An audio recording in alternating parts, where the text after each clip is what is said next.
విజయవాడలో 4, 5, 6 3 రోజులు మనం అవుట్ రీచ్ మీటింగ్స్ పెట్టినప్పుడు ఫస్ట్ సెషన్ ఎర్లీ మార్నింగ్ 4 నుంచి 8 వరకు జరిగేది ఫస్ట్ సెషన్. మేము పడుకునేటప్పటికే దాదాపు 12, మినిమం 12. మరి పాస్టర్ ప్రభుదాస్ గారు అయితే మరి 3 గంటలకే ఆయన స్నానం చేసి రెడీ అయిపోయి ప్రార్థనలో ఉండేవాడు. ఈయన ఎప్పుడు పడుకుంటున్నాడు, ఎప్పుడు నిలుస్తున్నాడు అనేది నాకు ఆశ్చర్యంగా ఉండేది. తెలియదా? మరి మాటలో, క్రియలో, ప్రవర్తనలో మరి చక్కని సాక్ష్యం కలిగిన దైవజనుడు పాస్టర్ ప్రభుదాస్ గారు. దేవుడు నాకు కొంత వివేచన ఇచ్చాడు. నేను అందరిని అబ్జర్వ్ చేసుకుంటూ ఉంటాను, ప్రతి వ్యక్తిని పరిశీలిస్తూ ఉంటాను. అంటే పరిశీలించాలని పర్టికులర్గా దాని మీద దృష్టి ఉంటాం కదా, అది అలవాటైపోద్ది, అది లైఫ్లో ఒక భాగం. అలా పరిశీలిస్తుండగా ప్రభుదాస్ గారు మరి చాలా మృదు స్వభావి, చాలా నెమ్మదస్తుడు, ప్రార్థనా జీవితం కలిగిన వాడు. అవసరమైతే తప్ప తాను మాట్లాడాడు. మరి ఈ రీతిగా ఎన్నో మంచి శుభలక్షణాలు, ముఖస్థుతి కాదు కానీ మరి నాకు కలిగిన అభిప్రాయాలు నేను చెప్తూ ఉన్నాను. పిల్లగా కనుక ఇలాంటి దేవుడు పంచవిధ పరిచర్యలు, అవి ఈవులు అన్నారు, వ్యక్తులు అనబడిన ఈవులు అన్నారు. పిల్లరా, ఈవి అంటే వరం. మరి ప్రభుదాస్ గారు కూడా మీకు దొరకటం ఒక వరం, మీరు దొరకటం ఆయనకు కూడా ఒక వరం. సో ఇట్లా మంచి సేవకుడు, మంచి సంఘము ఈ భూమి మీద దేవుని ఆలోచనలను నెరవేర్చగలుగుతారు, దేవునికి మహిమకరంగా జీవించగలుగుతారు. మరి దేవుడు కూడా ఎంతో సంతోషపడతాడు. సో అలాంటి సంఘము, అలాంటి సేవకుడు ఈ ప్రాంతంలో దేవుడు నిలబెట్టినందుకు దేవునికే ఘనత, మహిమ, ప్రభావములు కలుగును గాక. మంచిది. నేరుగా కొద్ది నిమిషాలు మనం దేవుని వాక్యంలోనికి వెళదాం. అపోస్తలుడైన పౌలు కొరింథీయులకు రాసిన మొదటి పత్రిక 15వ అధ్యాయము 41, 42 వచనాలు మూలవాక్యం గనక ఈ యొక్క 2 వచనాలు నేను చదువుతాను. మిగతా వచనాలు మీరు చదివి సహాయం చేయగలరు. కొరింథీయులకు రాసిన మొదటి పత్రిక 15వ అధ్యాయము 41, 42 వచనాలు. సూర్యుని మహిమ వేరు, చంద్రుని మహిమ వేరు, నక్షత్రముల మహిమ వేరు. మహిమను బట్టి ఒక నక్షత్రమునకును మరి ఒక నక్షత్రమునకును భేదము గలదు గదా. మృతుల పునరుత్థానమును అలాగే. చిన్న ప్రార్థన చేద్దాం. పరిశుద్ధుడా, సర్వోన్నతుడా, మహోన్నతుడా, మా ప్రియ పరలోకపు తండ్రి,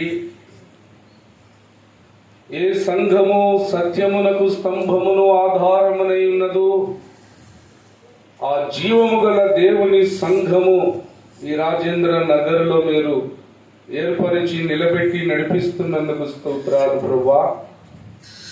ఇదిగో ఈ దినమున నీ దీన సేవకుడైన నన్ను స్థానిక కాపరి ఆహ్వానించి ఉంటుండగా నీ బిడ్డలతో కలిసి నేనును నీ నామమంతటి కంటే మీరు గొప్ప చేసి ఇచ్చిన మీ పరిశుద్ధ లేఖనములను ధ్యానించుటకు ఉపక్రమిస్తుంటుండగా ప్రభువా, మీరే మీ ఆత్మాభిషేకముతో మీ నూతన సత్యవాక్య ప్రత్యక్షతలతో నింపి మీ పాత్రగా వాడుకొనండి నాయనా. నిదాసుడనైన నేను అల్పుడను, అపాత్రుడను, అయోగ్యుడను ప్రభువా. ఎంత మాత్రము ఎన్నిక లేనివాడను, ఏమీ తెలియనివాడను.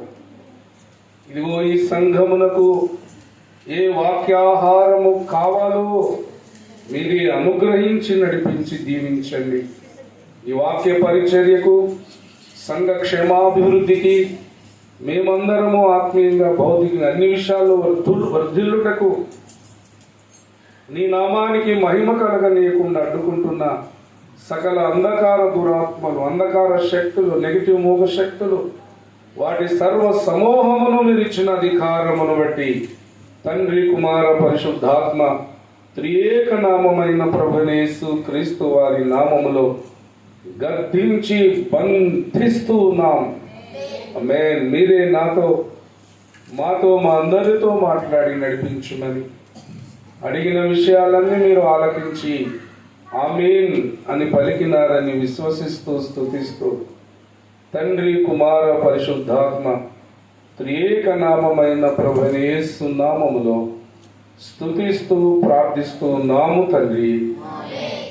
ఆమేన్. మంచిది ప్రియులరా, కొద్ది నిమిషాలు మన మనస్సులను దేవుని వాక్యము మీద కేంద్రీకరించుదాం. మీ అందరికీ ఒక ప్రశ్న, జాగ్రత్తగా వినండి. ఆదాము జీవించి ఉన్నప్పుడు హెలికాప్టర్లు, ప్లైన్స్ ఉన్నాయా? రైలు బండ్లు ఉన్నాయా? బస్సులు ఉన్నాయా? కార్లు ఉన్నాయా? ఎందుకని లేవు అని ప్రశ్న వేస్తే మనం ఏం చెప్తాము? పిల్లరా, దేవుని పద్ధతి బైబిల్లో మనకి ఎలా కనబడుతుందంటే, ఆయన కార్యములు ప్రారంభములో అన్నీయును అల్పమైనవిగానే ఉంటాయి. కాలానుగుణముగా దేవుడు ఆ ప్రక్రియను కాలానుగుణముగా డెవలప్మెంట్ చేసుకుంటూ వస్తాడు. ఉదాహరణకు ఆదాము అవ్వలు ఏదేను తోటలో ఉన్నప్పుడు ప్రపంచ జనాభా ఎంత? చిన్నపిల్లలు చెప్పండి, ఎంతండి? అప్పటి ప్రపంచ జనాభా ఎంత? సరే పెద్దోళ్ళు చెప్పండి. మీరేం మాట్లాడరా? 8,000 మంది? ఇద్దరే. ఇప్పుడైతే ప్రపంచ జనాభా ఎంతమంది? దాదాపు అయ్యగారు 800 కోట్లు అంటున్నారు కదా అయ్యగారు. సరే 800 కోట్లు అనుకుందాం. దేవుడు అనుకుంటే 800 కోట్ల మంది ప్రజలను ఎట్ ఏ టైం ఈ భూమి మీద సృజించలేడా? సృజించగలడు. కానీ ఆదికాండము 1వ అధ్యాయము 28వ వచనములు అన్నాడు, మీరు ఫలించి అభివృద్ధి నుండి విస్తరించి భూమిని నిండించి దాన్ని లోపరుచుకోలేదు. అంటే ప్రారంభంలో ఆదాము ఒక్కడే, అతనికి సాటి అయిన సహాయముగా అవ్వనిచ్చాడు. వాళ్ళిద్దరి ద్వారా దాదాపు 6025 సంవత్సరాల నాటికి ఇప్పుడు ప్రస్తుతం లైవ్లో 800 కోట్ల మంది వరకు ప్రపంచ జనాభా విస్తరించారు.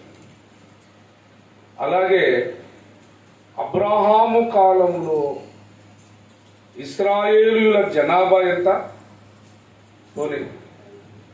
మోషే ఐగుప్తు దేశము నుండి పాలు తేనెలు ప్రవహించే దేశానికి పయనమైనప్పుడు ఇశ్రాయేలీయుల కాల్బలం ఎంత?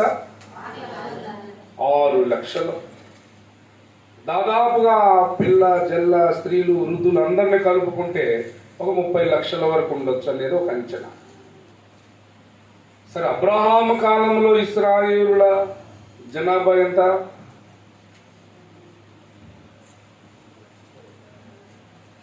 అబ్రహాం కాలంలో, అమ్మ బాబు ఇంత ప్రశ్న అడిగితే ఎలాగండి పాస్టర్ గారు అంటారా? అమ్మగారు ఎవరో చెప్తున్నారు, గట్టిగా చెప్పండి. ఎంతమంది? ఆహా, విస్తరింపజేసి తర్వాత సంగతి. అబ్రహాము జీవించి ఉన్న కాలములో అసలు అబ్రహాము దేశాంతరపు యాత్రకు బయలుదేరినప్పుడు ఇశ్రాయేళ్ల జనాభా ఎంత? ఎంత? 6 లక్షల. ఎంతమంది ఆ జనాభా? ఇద్దరే కదా, అబ్రహాము తేడాలే కదా. ఆయనకి 75, ఈమెకి 65, వాళ్ళిద్దరేగా. కానీ మోషే కాలము సేవకు వచ్చే నాటికి వాళ్ళు 30 లక్షల మంది. ఇప్పుడు మనకి ఇజ్రాయెల్ దేశం ఉంది కదా, 1 కోటి చిల్లర ఉన్నారు ఆ దేశంలో ఉన్నవారు. అయితే ఈ విషయాలన్నీ ఆలోచిస్తుంటే మనకి ఏమర్థం అవుతుంది అంటే, దేవుని కార్యములన్నీ అల్పములుగా ఉంటాయి ప్రారంభంలో, తుదకది మహాభివృద్ధి చెందుతుంటాయి. హల్లెలూయా. యేసయ్య ప్రప్రథముగా కట్టిన సంఘములో శరీరధారిగా ఆయన వచ్చినప్పుడు ఈ భూమి మీద ఆయన సంఘాన్ని కడితే అందులో ప్రప్రథమైన సంఘ సభ్యులు ఎంతమంది? 12 మందే కదా. ఆ తర్వాత 70 మంది కదా. ఆ తర్వాత నేను లెక్క పెట్టలేవు, అనేకులను వేసాడు కదా. మరి ఇప్పుడు ఎంతమంది అంటే కొన్ని కోట్ల మంది. ఈ విషయాలన్నీ ఆలోచిస్తున్నప్పుడు మనకేమర్థం అవుతుంది అంటే, వీళ్ళరా, దేవుని కార్యాలు ప్రారంభములో అల్పముగా ఉంటాయి. ఎలా ఉంటాయి? అల్పముగా ఉంటాయి. రాను రాను ఆయన కార్యాలు భీకర రూపాన్ని ధరిస్తాయి.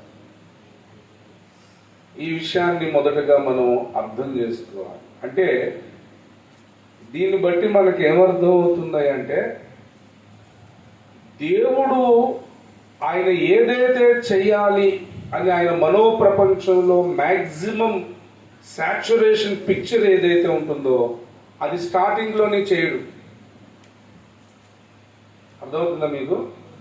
ఇదిగో ఇలా ఉండాలి అనుకుంటాడు కదా, అది ప్రారంభంలోనే చేయడు. ఆయన ప్రారంభంలోనే చేయడు. పిల్లరా, ఇంకొక ప్రశ్న మీ అందరికి. అందరూ శ్రద్ధగా విన్నారా? ఓకే.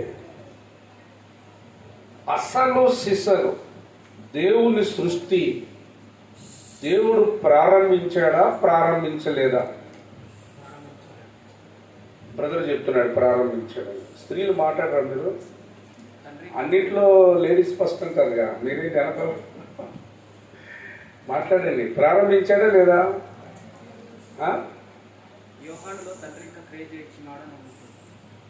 నా ప్రశ్న ఏంటంటే, మళ్ళీ చెప్తాను, దేవుడు తాను చెయ్యాలనుకున్న అసలైన సృష్టి దేవుడు చేసి ఉన్నాడా, చేయలేదా? చేయలేదు అసలు. ఎట్లాగంటే, ముందు భూలోకం నుంచి వెళితే ఆదామును చేశాడు కదా. ఆదాముకు సాటి అయిన సహకారం అవ్వనిస్తే మొదట సాతాను వచ్చి అవ్వను పాపంలో పడవేసింది. తర్వాత వాళ్ళిద్దరూ పాపంలో పడ్డారు. సరే, ఈ మానవ జాతిలో నుంచి అబ్రహాము అని ఒక మనుషుని ద్వారా కొత్త జాతిని దేవుడు ఏర్పరచుకుంటే ఆ జాతిలో ఉన్న ఇశ్రాయేలులను కూడా పలుసార్లు వాడు ఏం చేశాడు? పాపంలో పడేశాడు. అంటే ఈ లోక సృష్టిని మనం ఆలోచన చేస్తూ ఉంటే అంతా మనకి లోపరహితంగా ఉన్నట్టు కనబడుతుంది. అలాగే విశ్వములోకి వెళ్ళి చూస్తే అక్కడ కూడా యోబు గ్రంథము 4వ అధ్యాయము 18వ వచనాన్ని మీరు చదవండి. యోబు గ్రంథము 4వ అధ్యాయము. ఆయన తన సేవకులను నమ్ముట లేదు, తన దూతల యందు. అంటే సేవకులను నమ్ముట లేదు, అంటే నమ్మకంగా సేవకులు అక్కడ లేరు. ఆ దూతలలో ఏమున్నదట? లోపాలున్నాయి. ప్రియులారా, దేవుడు ఉదాహరణకు అంటున్నా, 3 కోట్ల మంది దేవదూతలను గనక సృజించుకుంటే 1/3 మందిని దుష్టుడైన సాతానుడు ఏం చేశాడు? పాడు చేశాడు. అంటే ఒక 3 కోట్లు అనుకుంటే 1,000 కోట్ల మందిని, 3,000 కోట్లు అనుకుంటే 1,000 కోట్ల మందిని వాడు పాడు చేశాడు. అంటే ఈ భూలోకపు సృష్టి కానీ, ఈ భూమిని సృష్టించక మునుపు విశ్వములో ఉన్న సృష్టి కానీ, ఈ సృష్టి యావత్తులో మనకేం కనబడుతుంది అంటే ఏవో కొన్ని లోపాలు కనబడుతుంది. కాబట్టి దేవుడు తాను సృజించాలనుకున్నటువంటి పర్ఫెక్ట్ క్రియేషన్ అసలు ఇంకా అది ప్రారంభమే కాలేదు. లోపరహితమైనటువంటి, ఇప్పుడంతా లోపసహితంగా ఉంది కదా, అన్ని లోపాలు. అయ్యగారు కూడా పుస్తకాల్లో వాటిని ప్రశ్నించారు కదా, లేవనెత్తారు కదా.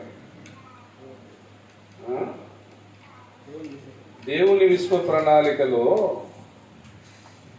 దేవుడు అనంత జ్ఞానము కలిగిన వాడు, అపార జ్ఞాన సంపన్నుడు, భూత భవిష్యత్తు వర్తమాన కాలాలను ఎరిగినవాడు, మంచివాడు.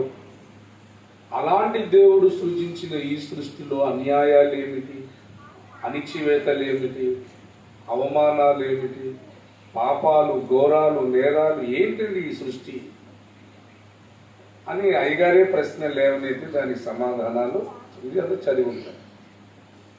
సో వీటన్నిటిని బట్టి మనం ఆలోచన చేస్తే మనకు ఒక విషయము అర్థం అవుతా ఉంది. ఏమిటంటే దేవుడు ఏదైతే ది బెస్ట్ అనుకుంటాడో అది స్టార్టింగ్లో రావట్లా. ఇప్పుడు ఆదామవ్వల కాలంలోకి వెళ్తే మనకున్నంత ఫెసిలిటీస్ వాళ్ళకు ఉన్నాయా? ఆదాం నెట్ రావట్లేదు అన్న మాట ఆదాం వాడతాడు. ఆదాం పిల్లలు వాడతారా? డాడీ నెట్ రావట్లేదు, డాడీ సిగ్నల్స్ వీక్ అనే పదజాలాలు వాళ్ళకి ఆ రోజులు ఉన్నాయా? మా చిన్నతనంలోనే మాకు సెల్ లేదు, మాకు తెలియదు సెల్ ఫోన్. ల్యాండ్ ఫోనే తెలుసు మాకు, సెల్ ఫోన్స్ లేవు మా చిన్నతనంలో. పులిలోరా ఇప్పుడైతే టెక్నాలజీ బాగా డెవలప్మెంట్ అయిపోయింది, ఇంకా డెవలప్ అవుతుంది. చిన్నప్పుడు నేను చదువుకునేటప్పుడు మూవింగ్ రోడ్స్ అనేది ఒక లెసన్ ఉండేది. మూవింగ్ రోడ్స్ అంటే ఈ స్టేషన్లో ఎస్కలేటర్స్ ఉన్నాయి కదా, ఇలా ఎక్కి నిలబడగానే పైకి అలా తీసుకెళ్ళి అలా రోడ్లు వస్తాయట. రాజేంద్ర నగర్ నుంచి మనం మేడ్చల్ వెళ్ళాలనుకోండి, దానికి సపరేట్ రోడ్స్ ఉంటాయి. ఆ రోడ్డు మీద జస్ట్ మనం వెళ్ళి అక్కడ నిలబడితే ఆ రోడ్డే అక్కడ దాకా నిలుస్తుంది. మళ్ళీ ఇంక దిగుతాం, మళ్ళీ ఇంకో రోడ్డు ఎక్కుతాం, మళ్ళీ అదే వెళ్ళిపోతుంది. ఇక చదువుకున్నాం. ఈ నవల రచయితలు ఏం చేస్తారంటే ఫిక్షన్ అంటారు. ఫిక్షన్ అంటే వాళ్ళు ఏదో ఊహించుకొని రాసేస్తుంటారు. సైంటిస్టులు దాన్ని పట్టుకుంటారు, ప్రయోగాలు చేస్తూ ఉంటారు. మెట్టుకు ఇప్పుడు దాకా మనం చెప్పుకున్నది ఏంటంటే దేవుడు ఏదైతే తన అల్టిమేట్గా తన మనోప్రపంచంలో ఇదిగో ఇలా ఉండాలి అనుకునే దాన్ని ప్రారంభంలో చేయట్లా, అంత జ్ఞానం కూడా ఇవ్వట్లా. చూడండి, మనకి ఈ పుస్తకాల ప్రింటింగ్ కూడా ఒక 1000 సంవత్సరాల క్రితం ఉందా? పేపర్ ఉందా? ప్రింటింగ్ ఉందా? లేదు. అంత జ్ఞానం ఇవ్వట్లే దేవుడు. గ్రాడ్యువల్గా ఏళ్ళు గడుస్తున్న కొలది, సంవత్సరాలు గడుస్తున్న కొలది మెల్లమెల్లగా ఇన్వెన్షన్ అంటే కొత్తగా కనిపెడతాం కొంచెం వదులుతున్నాడు దేవుడు. ఆయన ఇచ్చిన జ్ఞానమే ఇదంతా. మరి ఇదే మొత్తం ప్రారంభంలో ఇవ్వచ్చుగా? ఇవ్వడు. అలాగే ఇప్పుడు బైబిల్లోకి వద్దాం.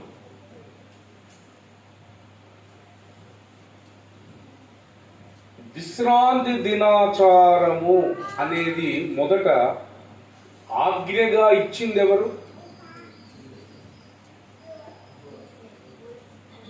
మాట్లాడరేండి.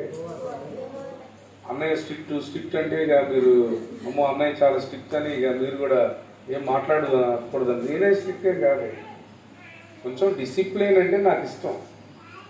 టైంకి రావాలి మందిరానికి, వచ్చిన వాళ్ళు క్రమంగా కూర్చోవాలి, ముసలమ్మ ముచ్చట్లు గుసగుసలు మాట్లాడితే కిందకి పైకి కింద ఊరికి తిరుగుడు అది కొంచెం నాకు ఎలర్జీ అంతే, అంతకుమించి ఏం లేదు. దేవుని సన్నిధి అంటే చాలా పవిత్రమైన భయంతో ఉండాలి అని చెప్తుంటాను అంతే, అంతేగాని వేరే ఉద్దేశం ఏం లేదు. ఇప్పుడు ఏం ప్రశ్న వేశాను?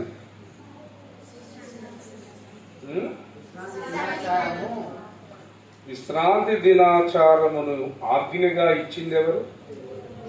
నిర్గమాకాండం 20వ అధ్యాయం 8వ వచనమును మనం చదివితే, విశ్రాంతి దినమును ఆచరించుటకు నీవు జ్ఞాపకము ఉంచుకో కదండి. ఇప్పుడు శ్రద్ధగా వినండి. అలా ఇచ్చినటువంటి దేవుని యొక్క ఉద్దేశం ఏంటి? దేవుని ఉద్దేశం ఏంటి? ఒక దినము యొక్క ప్రత్యేకత కాదు.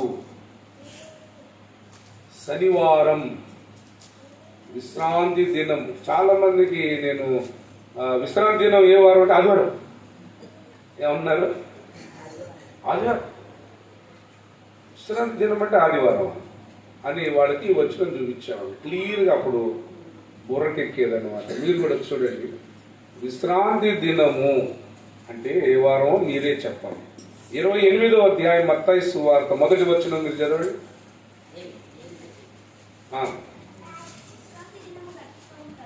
విశ్రాంతి దినము గడిచిపోయిన తరువాత, అంటే విశ్రాంతి దినము ఆదివారానికి ముందా తర్వాత? ముందే కదా. ఆదివారం ముందు వచ్చే వారం ఏంటి? శనివారమే కదా విశ్రాంతి దినం. చక్కగా ఈజీగా అర్థమైపోయింది. కన్ఫ్యూజన్ ఉందా ఇంకా? లేదు. సో శనివారము విశ్రాంతి దినముగా పవిత్రముగా ఆచరించాలి. అలా ఆచరించకపోతే వాడిని రాళ్లతో కొట్టి చంపాలి. విశ్రాంతి దినమున బరువులెత్తకూడదు.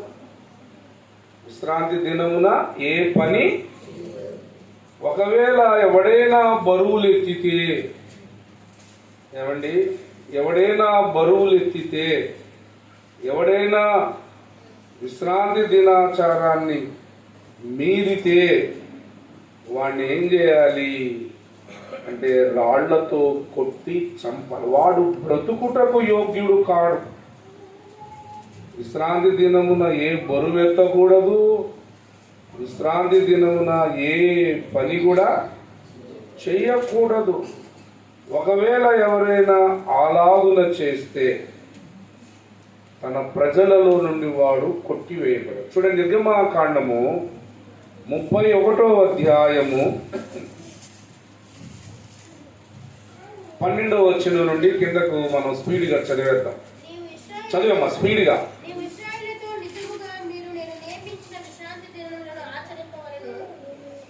పరిశుద్ధపరచు యెహోవాను నేనే అని తెలుసుకున్నట్టు అది మీ తరములకు నాకును మీకును గుర్తును. కావున మీరు విశ్రాంతి దినము ఆచరింపవలెను. నిశ్చయముగా అది మీకు పరిశుద్ధము. దానిని అపవిత్రపరచువాడు తన ప్రజలలో నుండి కొట్టివేయబడును. చదువు. 6 దినములు పని చేయవచ్చును. 7వ దినము యెహోవాకు ప్రతిష్ఠితమైన విశ్రాంతి దినము. ఆ విశ్రాంతి దినమున పని చేయు ప్రతి వాడును తప్పక మరణ శిక్ష నొందును. ఇశ్రాయేలీయులు తమ తరతరములకు విశ్రాంతి దినమున ఆచారము అనుసరించి ఆ దినమును ఆచరింపవలెను. అది నిబంధన. 6 దినాలు పనిచేయండి, విశ్రాంతి దినమును మాత్రం మీరు పనిచేయొద్దు. అది పరిశుద్ధమైన దినము. ఆ దినమున గనక ఎవరైనా పని చేసినా, బరువులెత్తినా, ఈ ఆజ్ఞను అతిక్రమించిన ఆ వ్యక్తి బ్రతకూడదు, చంపేయాలి. ఇది దేవుడిచ్చిన ఆజ్ఞ. ముందు దీన్ని మనం అర్థం చేసుకుందాం. అయితే ప్రియులరా, విశ్రాంతి దినమున ఎవరైనా ఏదైనా పని చేయటము అనేది జరిగితే, బరువులెత్తడం అనేది జరిగితే, ఆ వ్యక్తిని ఏం చేయాలి? రాళ్లతో కొట్టి. మోషే జీవించి ఉన్న కాలములో ఒక వ్యక్తి విశ్రాంతి దినమున అరణ్యములో కట్టెలు ఏరాడు. పని చేయకూడదు కదా. ఆ కట్టెలు ఏరటం ఒకడు చూశాడు. ఆ విషయం నాయకుడైన మోషే దగ్గరికి వచ్చి వాడిని విచారిస్తే, నిజమే, దేవుణ్ణి అడిగితే వాడిని చావగొట్టండి అన్నాడు. చూడండి, సంఖ్యాకాండం 15వ అధ్యాయం 32వ వచనం నుండి మీరు చదవండి. ఇశ్రాయేలీయులు అరణ్యములో ఉన్నప్పుడు ఒకడు విశ్రాంతి దినమున కట్టెలు ఏరుట చూచింది. వాడు కట్టెలు ఏరుడు చూచిన వారు మోషే ఎదుకున్న వారిని నొద్దుకుని సర్వ సమాజం నొద్దుకున్న వారిని తీసుకుని వచ్చింది. వారికి ఏమి చేయవరనో అది విశదపరచబడలేదు కనుక వారిని కావల్లో ఉంచిన తరువాత యెహోవా ఆ మనుష్యుడు మరణ శిక్ష సర్వ సమాజము పాలెము వెలుపల రాళ్లతో వారిని కొట్టి చంపవలని మోషేతో చెప్పాను. కాబట్టి యెహోవా మోషేకు ఆజ్ఞాపించినట్లు సర్వ సమాజము పాలెము వెలుపలకు వారిని తీసుకుని పోయి. అర్థమైంది కదండి? ఇప్పుడు మీరు జాగ్రత్తగా అర్థం చేసుకోవాలి బైబిల్ని. విశ్రాంతి దినమును ఆజ్ఞగా ఇచ్చింది ఎవరు? పురుష సమాజం కూడా మాట్లాడండి. విశ్రాంతి దినాచారాన్ని ఇచ్చింది ఎవరు?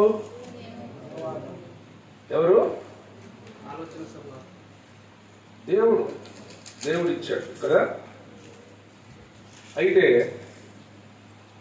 ఆ విశ్రాంతి దినాచారాన్ని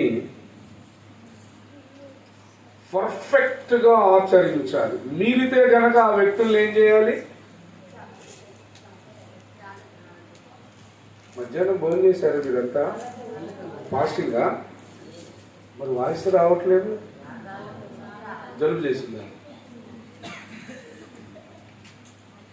కొంచెం గట్టిగా మాట్లాడండి. దేవుని వాక్యమేగా. ఆజ్ఞను గనక అతిక్రమిస్తే వాడిని ఏం చేయాలి? అబ్బా, దేవుని స్తోత్రం, హల్లెలూయా. అట్లా మాట్లాడుతుంటే నాకు జోష్ వస్తుంది. ఒక సేవకుడు అంటున్నాడు, వాక్యం చెప్పేటప్పుడు, అమ్మలారా, అక్కలారా, మీ నుంచి నాకు రిప్లై లేకపోతే నా నుంచి మీకు సప్లై ఉండదు అంటున్నాడు. So it's the ratio of reply and supply. So మీరు మాట్లాడుతూ ఉంటే సేవకుడు కూడా జోష్ ఉంటా ఉంటుంది. మంచిది. సో ఆజ్ఞను ఇచ్చింది ఎవరు? విశ్రాంతి దినమును గురించి. అది మీరితే గనక అలాంటి వ్యక్తుల్ని ఏం చేయాలి? ఎప్పటి వరకు ఈ ఆజ్ఞ? పాస్టర్లు మాట్లాడకూడదు మీరు. ఎప్పటి వరకు ఈ ఆజ్ఞ?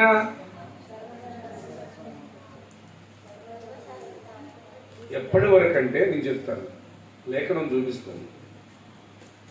మన ప్రియ ప్రభువు అయిన యేసుక్రీస్తు వారు ఒక శరీరమును దాల్చుకొని ఈ భూమి మీదకి యజ్ఞము చేయుటకు వచ్చేంత వరకు పగడ్బందీగా ఆజ్ఞను పాటించాలి.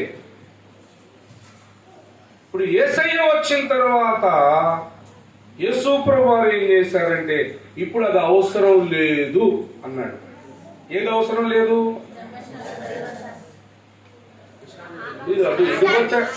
డ్రైవింగ్ కరెక్ట్ గా రోడ్డు మీద పోవాలా. ఎటు పడితే అటు పోయాడానికి ఏమైంది? యాక్సిడెంట్లు అవుతాయి. ధర్మశాస్త్రం అంతా జోలికి వెళ్ళాం మనం. ఏ పాయింట్ లో ఉన్నాం? విశ్రాంతి దినం. అదే పాయింట్ లో ఉండాలి మీరు. ఇప్పుడు ఈ విశ్రాంతి దినము ఇచ్చింది ఎవరు? దేవుడే. Very good. అది ఎప్పటిదాకా అమల్లో ఉంది? ఈ భూమికి ఆయన అవతార పురుషుడు వచ్చేదాకా. ఇప్పుడు ఆయన వచ్చిన తర్వాత కూడా ఇప్పుడు విశ్రాంతి దినాచారమును మనము ఆచరించవచ్చా? అసలు దాంట్లో పని లేదా? ఆచరించకూడదు. కొలస్సీ 2:16. అదే అది ఆచరించకూడదు.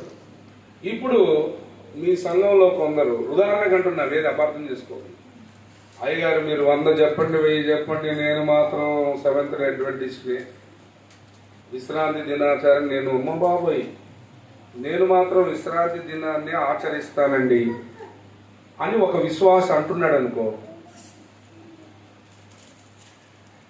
ఇప్పుడు ఆ విశ్వాసి ఏ స్థితిలో ఉన్నట్టు అనమాట మీరు చెప్పండి బ్రదర్, మీరు చెప్పండి ఏ స్థితిలో ఉన్నాడు ఆయన? యేసయ్య వచ్చిన తర్వాత కూడా నేను విశ్రాంతి దినాచారాన్ని అనుసరిస్తాను అంటున్నాడు అనుకోండి, ఏ స్థితిలో ఉన్నట్లు? అజ్ఞాన స్థితిలో ఉన్నట్టే కదా, జ్ఞాన స్థితిలో లేనట్టేగా. మరి అంతకుముందు ఈ ఆజ్ఞ ఉందా లేదా?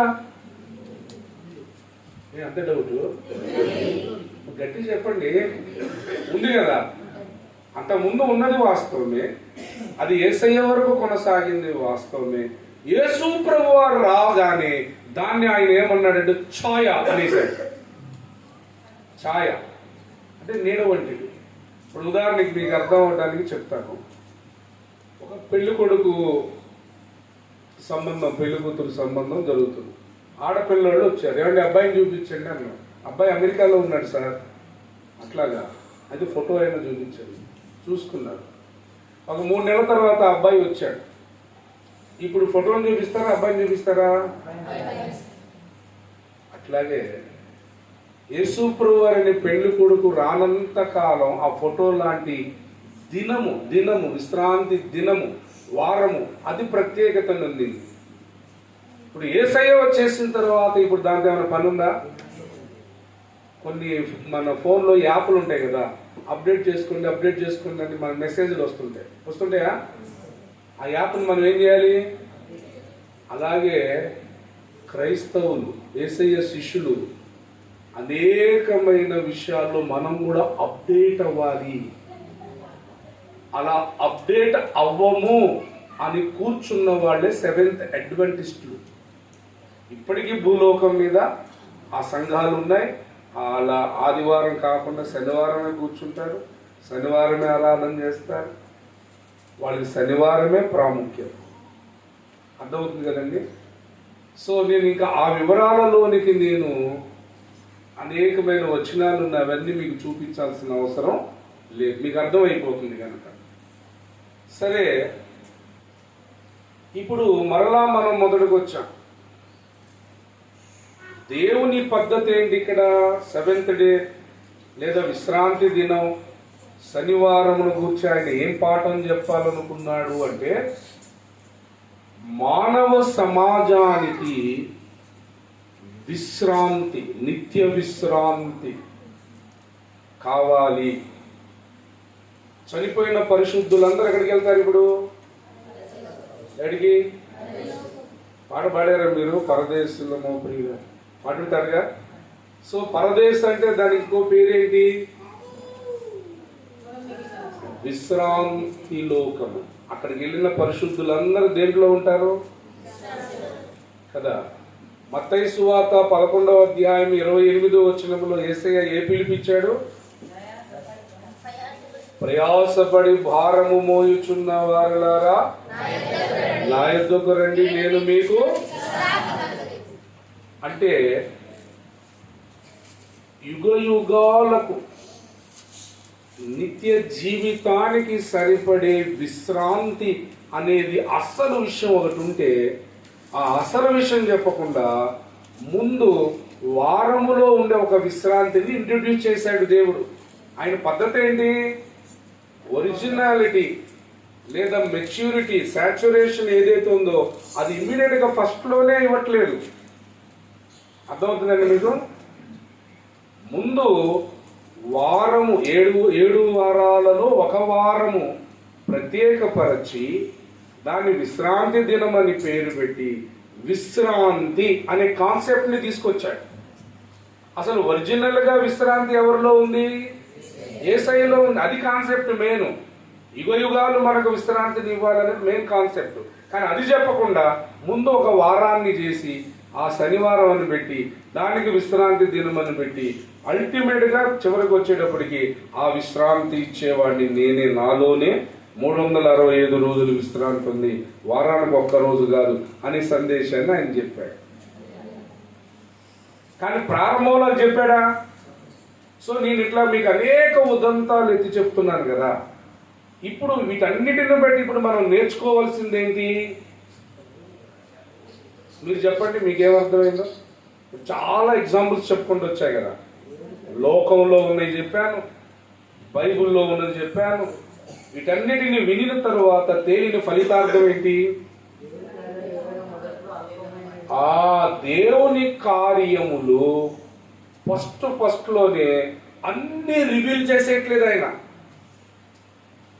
మళ్ళీ ప్రశ్న ఇంకోటి, డాక్టర్ మార్టిన్ లూథర్ గారు ఆధునిక క్రైస్తవ ప్రప్రథమ సంస్కరణకర్త కదా. ఆయన వచ్చేంత వరకు పాపాలు ఎవరు క్షమించేవాళ్ళట కదా? పోపు గారు. మరి ఆ 1000 సంవత్సరాలు ముందే ఇలాంటి పరిస్థితి లేకుండా దేవుడు చేయొచ్చుగా.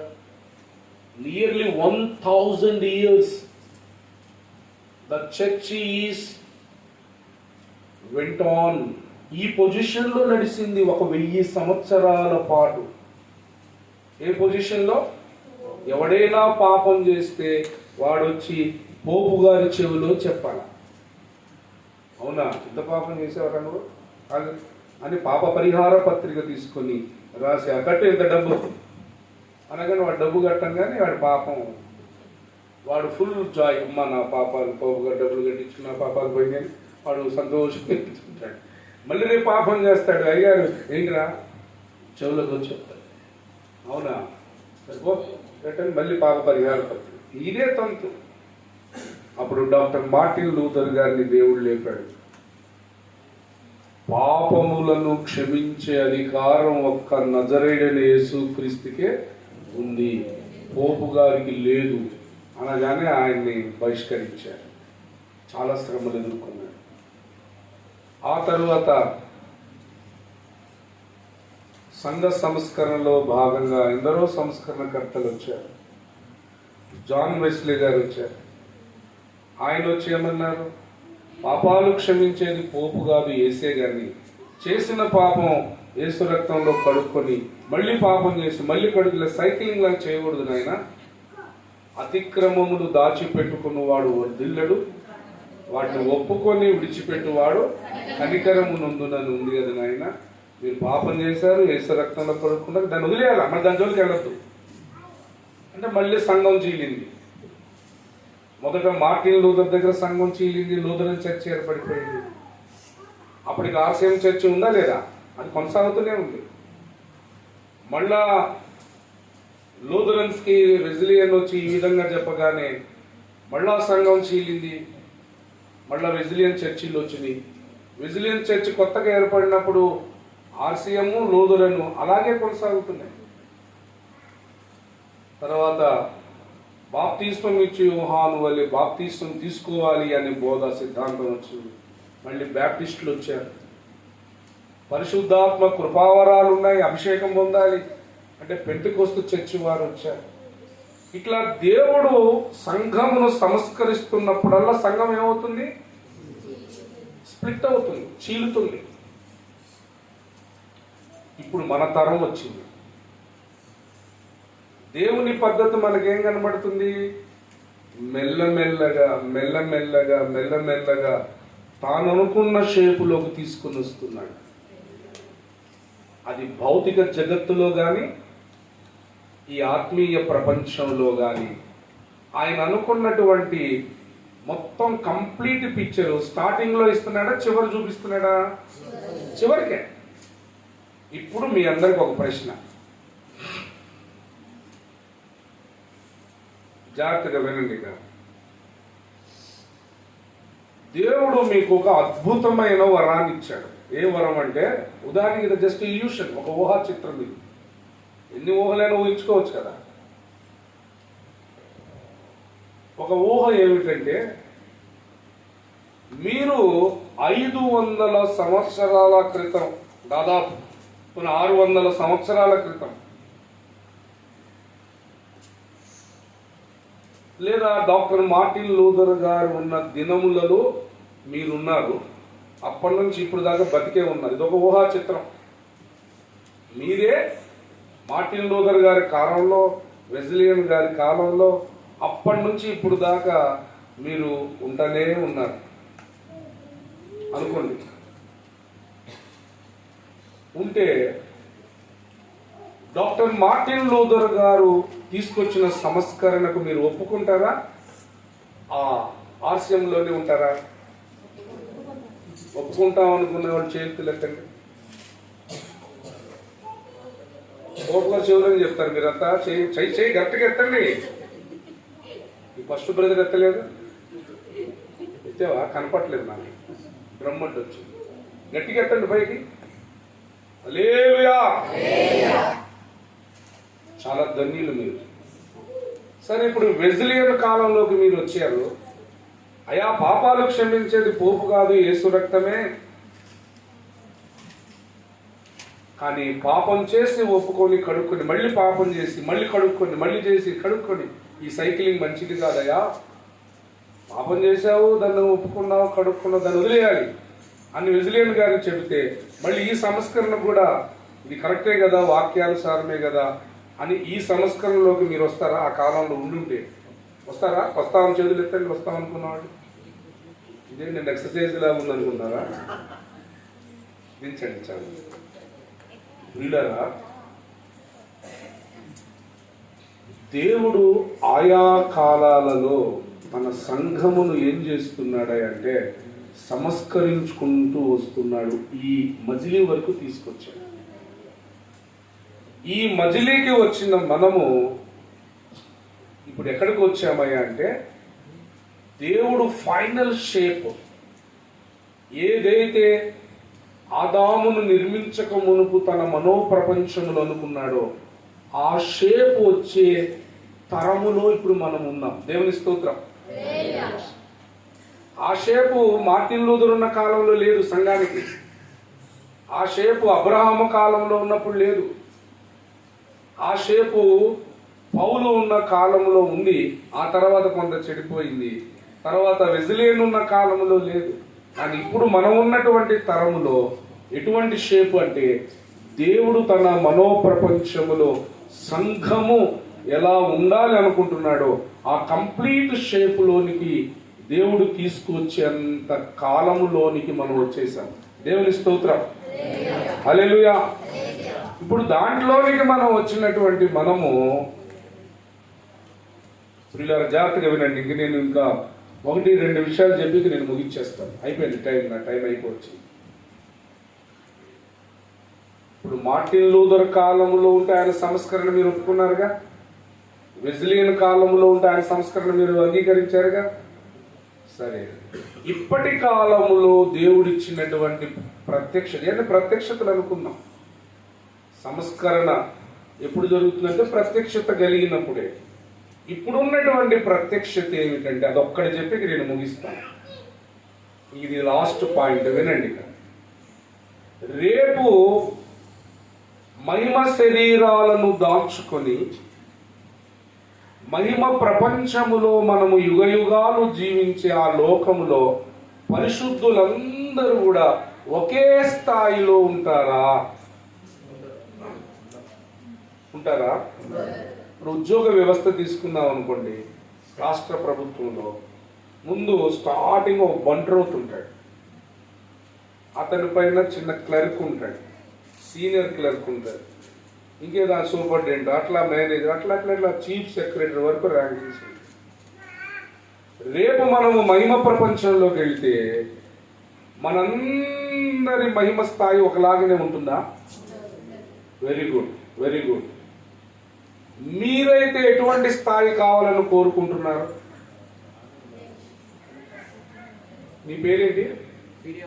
ఫినిహాస్. నువ్వు చెప్పు, నీకు ఏ స్థాయి కావాలి? ఆశించడం తప్పేం కాదు కదా. అయ్యగారు మహిమ ప్రపంచం అనే పుస్తకం రాశారు కదమ్మా. అందులో బ్రహ్మ పదవి, ఇంద్ర పదవి, బృహస్పతి పదవి, న్యాయమూర్తుల పదవి, ఇంకా చాలా పదవులు ఉన్నాయి కదా. మీరైతే ఏం కోరుకుంటున్నారు?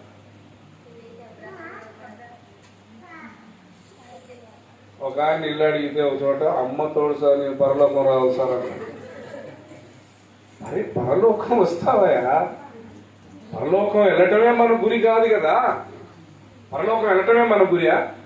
ఇప్పుడు ఒక విద్యార్థి ఉన్నాడు, పాస్ మార్కులు 35. ఎన్ని? 35 వస్తే పాస్ అవుతాడు.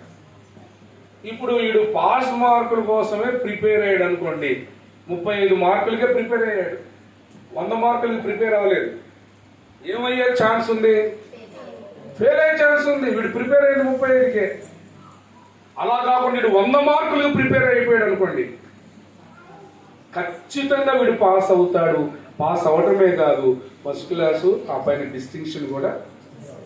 అట్లాగే జస్ట్ అన్నయ్య అట్టయితే చాలు అన్నయ్య అంటే మనం మిస్ అయిపోవచ్చు.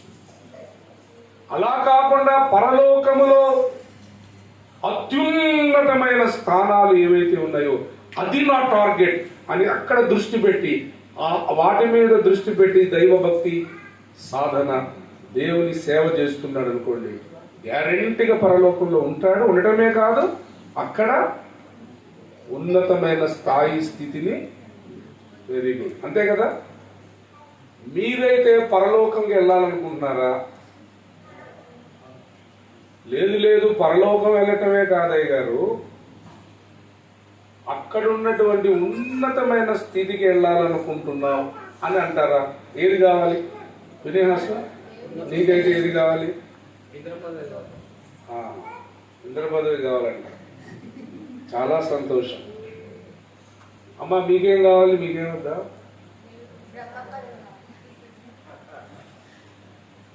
ఒకడున్నాడు మా దగ్గర, అరే నువ్వేం తింటావనంటే ఆడు ఏం మాట్లాడు, సరే గట్టిగా అడిగా అనుకో, వద్దంకులు నాకేం వద్దంకులు అంటాడు అని. ఆ తర్వాత ఒక పావుగంటకు 2 నిమిషాల్లో మొత్తం లాగించేస్తాడు. అంటే వాడి స్టైల్ అది. ముందు వద్దంటాడు,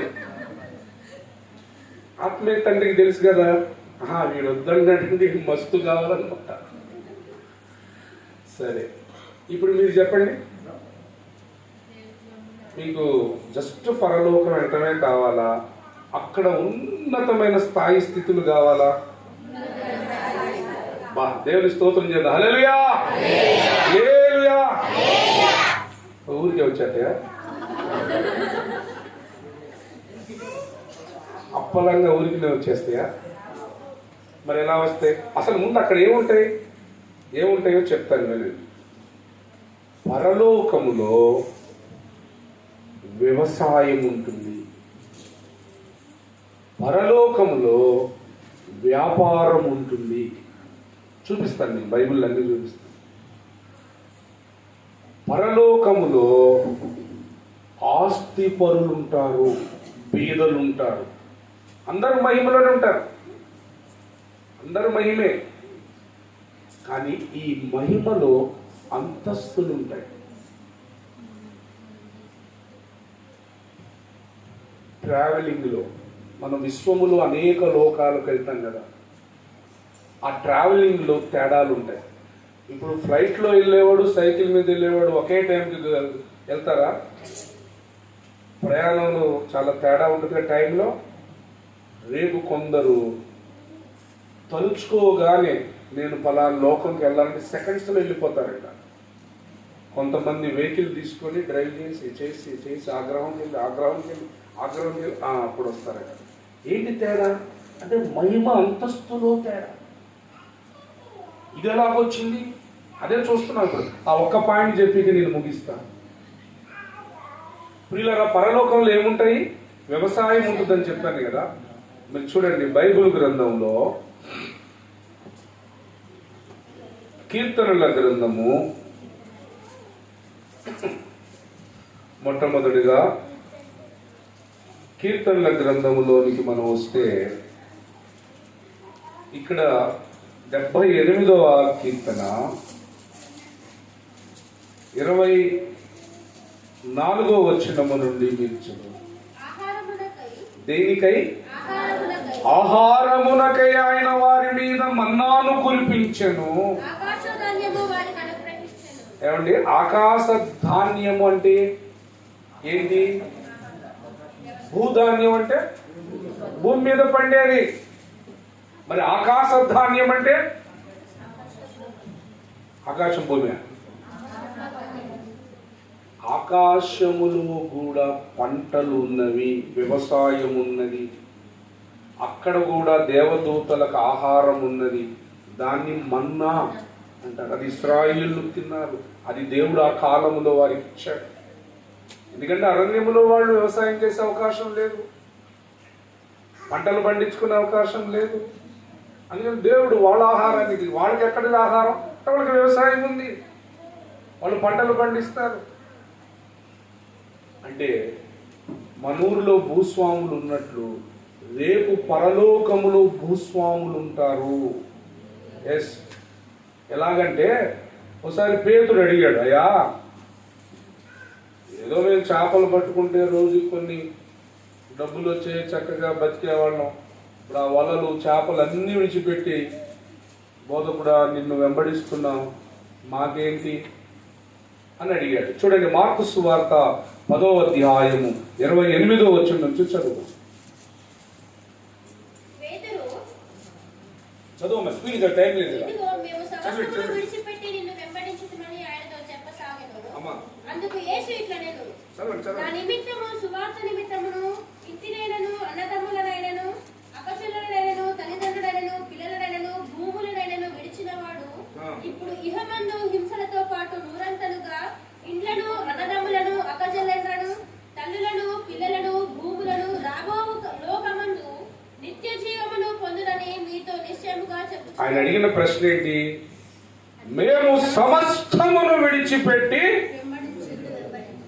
మొత్తం లాసామయ్యా అని వెనకాల రావడంతో వలలు పోయినాయా, చేపలు పోయినాయా, చేపల వ్యాపారం పోయిందా, వచ్చే డబ్బులు పోయినాయా, లాభం పోయిందా, మొత్తం లాస్. నిన్ను వెంబడిస్తున్నాం, ఏమవుతాం రేపు, మా పరిస్థితి ఏంటో ఏం అర్థం అవట్లేదు అన్నట్టుగా అడుగుతున్నాడు. అప్పుడు అన్నాడు, నీవు నా నిమిత్తము స్వార్థ నిమిత్తము ఒక ఇల్లు ఇచ్చామనుకో, మీకే ఒక 4 ఇల్లు నేను అనుకున్న మాట వరుసకి, అయ్యారు ప్రభదాస్ అయ్యారు ఈ ఒక ఇల్లు అమ్మేస్తున్నాను, ఓ 10 లక్షలు వస్తున్నాయి, ఇదిగోండి 10 లక్షలు తీసుకోండి, దేవుని సేవ చేయండి అని ఒక ఆవిడ ఇచ్చేసింది. ఎంత ఇచ్చింది? గట్టి చెప్పండి, ఎంత ఇచ్చింది? ఈ 10 లక్షలకి పరలోకంలోకి వెళ్ళిన తర్వాత 100 రేట్లు కదా, 10 లక్షల పక్కన ఒక 0 పెడితే ఎంత అయింది? ₹1,00,00,000. ఇంకో 0 పెడితే అంటే ఇచ్చింది 10 లక్షలు, అక్కడ దేవుడి దగ్గర రిటర్న్ తీసుకుంటుంది ఎంత? 10 కోట్లు. సంఘంలో ఇంకొక ఆమె ఉంది, పిల్లికి కూడా భిక్షం వేయరాదు. ఒకరోజు ఇద్దరు చచ్చిపోయారు. ఇప్పుడు ఇద్దరిలో అక్కడ ఒకే ఆర్థిక వ్యవస్థలో ఉంటారు వీళ్ళు. ఈ వచనం బట్టి ఒకరేమో కోటీశ్వరులు, మరొకరేమో బ్యాక్, ఏం లేదు, ఆస్తే ఏం లేదు. ఈ మాట నేను చెప్పానా యేసయ్య చెప్పాడా? మళ్ళీ చదువు, ఇప్పుడు చదవండి. ఇండ్లైనను అన్నదమ్ములను అక్క చెల్లెలను తల్లులను పిల్లలను ఏమన్నాడు ఇక్కడ? భూములు. ఇప్పుడు ఎకరం పొలం ఇచ్చింది అనుకోండి, ఆవిడికి రేపొద్దున్న మహిమ ప్రపంచంలో దేవుడు ఎన్ని ఎకరాలు ఇస్తాడు? లెక్కలు రావంట. ఒక ఆయన పేరు, ఆయన పేరే లెక్కలు రావు. మీరు ఎవరు ఉన్నారా లెక్కలు రావులు? ఇప్పుడు ఒక ఎకరం ఇచ్చిందండి, దానికి 100 టైమ్స్ కదా. దేవుడు రేపు పొద్దున ఎన్ని ఎకరాలు ఇస్తాడు? అక్కడ భూములు అన్నాడుగా. మహిమగల భూములవి, మహిమగల వ్యవసాయం. అసలు ఇస్రాయేలు దేశంలోనే నేను టీవీలో చూసాను, అలా చూపిస్తుంటే ద్రాక్ష గలలు గుత్తులు గుత్తులు గుత్తులుగా ఎలాడుతున్నాయి. అంత పంట. ఈ దేవుడు దీవించిన ఈ మట్టి భూభాగం, అది మహిమ భూభాగం కదా, ఎరగదీసిద్ది అనుకుంటా పంట. అలాంటి ఎకరాలు ఎన్ని ఇస్తాడో ఆమెకి? 100 ఎకరాలు. అంటే మరి భూస్వామిగా. ఓ సిస్టర్ గారు కానుకల బెట్లో కూడా చినిగిపోయిన నోటీస్ ఇద్ది. వారం అంతా ట్రాన్సాక్షన్లో పనికిరాని నోటు ఆదివారం కోసం సెలెక్ట్ చేసుకుని పక్కన పెట్టుకుంటుంది. చినిగింది, నలిగింది, ఇది పనికి రాదు, చిన్నది, అది తీసుకొచ్చి గల్లా పెట్టి వేసింది. ఇప్పుడు ఇద్దరు ఒక్కటే ఆర్థిక వ్యవస్థలో ఉంటారు అక్కడ. రేపు ఉంటారా? ఇందాక మీరు ఏమన్నారు? పరలోకంలో ఏది కావాలంటే ఏమన్నారు? మరి ఊరికిందే వచ్చిందా? ఈ వచనాన్ని ఇంటికి వెళ్ళి బాగా చదువుకోండి, ధ్యానించండి. నా నిమిత్తమును, అంటే దేవుని నిమిత్తమును, స్వార్థ నిమిత్తమును మీకు కలిగింది ఏదైతే ఉందో అది ఇక్కడ దేవుని సన్నిధిలో తెచ్చిపెడితే బంపర్ ఆఫర్ ఇస్తున్నాడు. 100 times మీకు. దేవుని స్తోత్రం, హల్లెలూయా. వాడుకున్నోడికి వాడుకున్నంత, పొందుకున్నోడికి పొందుకున్నంత. లోభులుగా, ధనాపేక్ష పరులుగా సంఘములో ఉన్నవారు రేపు పరలోక రాజ్యం రావచ్చేమో కానీ వారి యొక్క స్థితి పరిస్థితి చాలా కడుదీనంగా ఉంటుంది. కొందరు భూస్వాములు అవుతారు. ఏ బాబు అవన్నీ కట్ల గట్ట అక్కడ పెట్టా చిత్తంలో. వాళ్ళది మహిమ దేహమే, ఇతనిది మహిమ దేహమే, కానీ అంతస్తు పెద్దది. ఇతనేమో భూస్వామి, అతనేమో పాలేరు, మహిమగల పాలేరు. ఇప్పుడు అడుగుతాను, మీకు మహిమగల పాలేరు పోస్ట్ కావాలా, మహిమగల భూస్వామి పోస్ట్ కావాలా?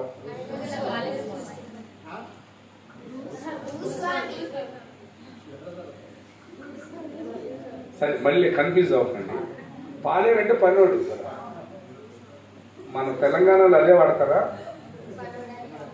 పనోడు అంటారా?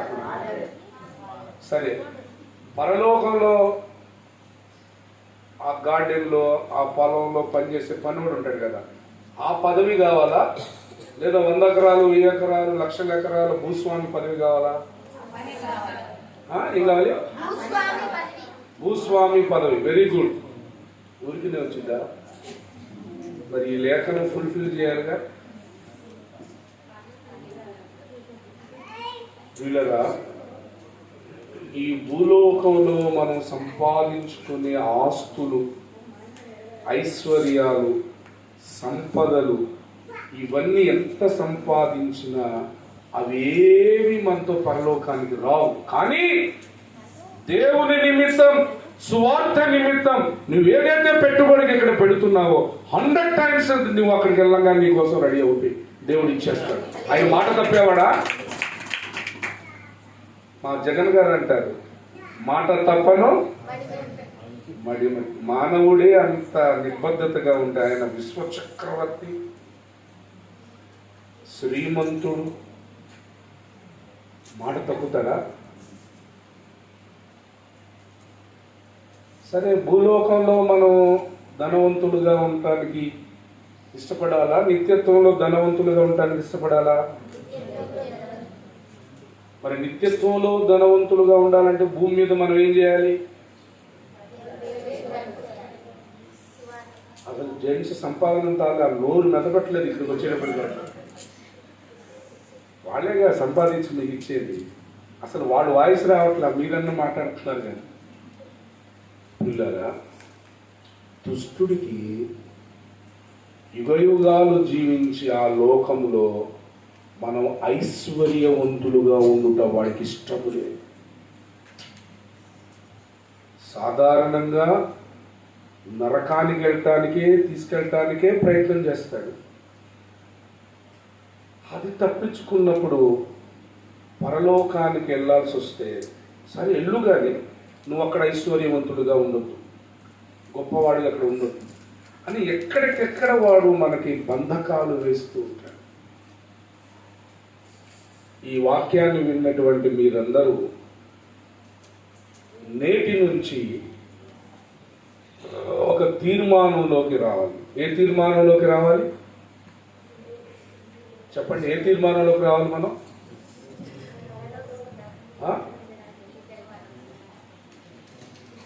ఏ తీర్మానంలోకి రావాలి?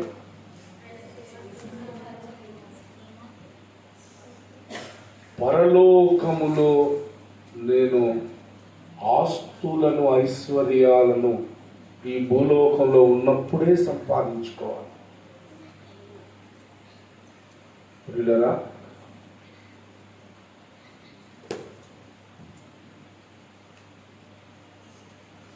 పరలోకంలో ఆస్తులు వస్తాయట అయ్యగారు, ఏం చేస్తాం అని ఏడుచుకుంటా కళ్ళు తీసుకొని మరి అని అలా ఇవ్వకూడదు. అలా ఇస్తే ఇచ్చినట్టు కాదు.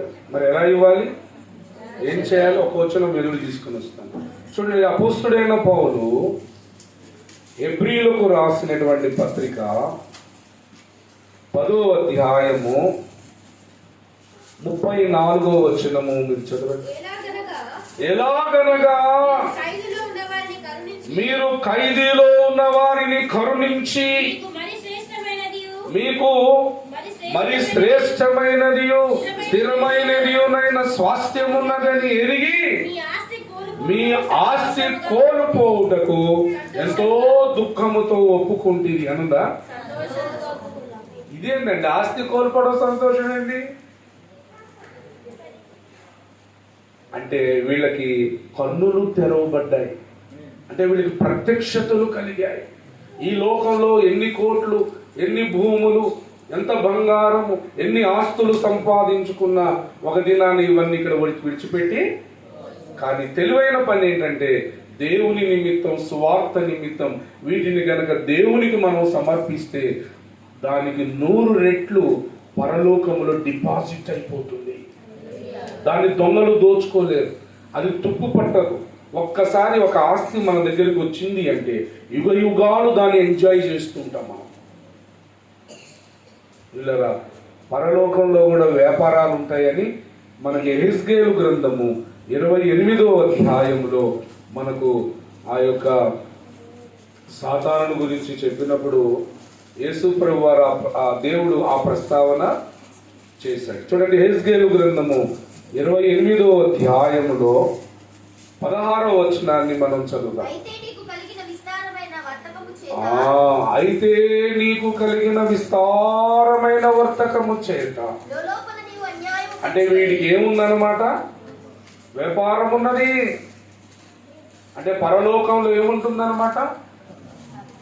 అక్కడ వ్యవసాయం ఉన్నది, అక్కడ వ్యాపారం ఉన్నది, అక్కడ ప్రయాణ సాధనాలు ఉన్నాయి. మన కార్లు, స్కూటర్లు, సైకిళ్ళు, ట్రైన్లు, హెలికాప్టర్స్, ప్లేన్స్ ఉన్నట్టు అక్కడ కూడా ప్రయాణ సాధన, అంటే మహిమగల ప్రయాణ సాధనాలు ఉన్నాయి, పదవులు ఉన్నాయి, అధికారాలు ఉన్నాయి. ఇవన్నీ నీకు రావాలి అంటే ప్రియులారా, ఈ దినాన దేవుడు చెబుతున్నాడు, నిన్ను నీవు నష్టపోవటము నేర్చుకోవాలి. ఇప్పుడు చూడకుండా ఒక వాక్యం చెప్తారా? 1 కొరింథీ 11:1 ఏముంది? వినేహాస్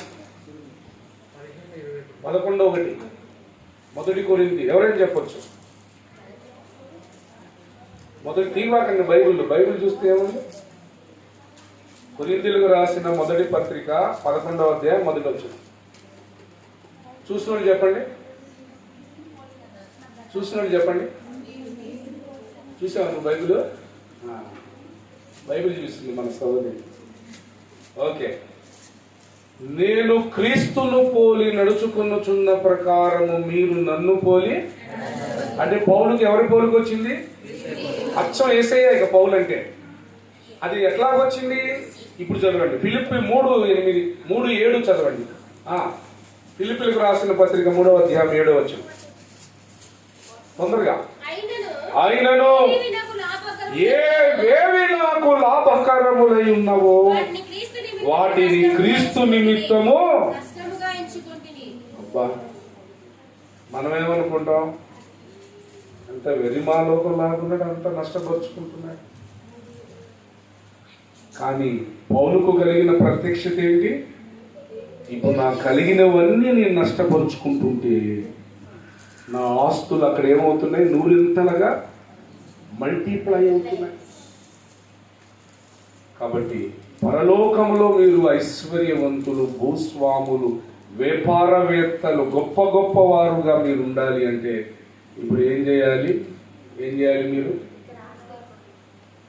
లోపులుగా ఉండాలా? ఎలా ఉండాలి?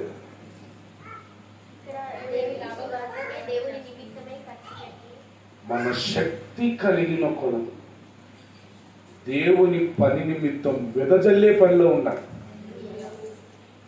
ఒక వచనం మీరు చూడండి, సామెతల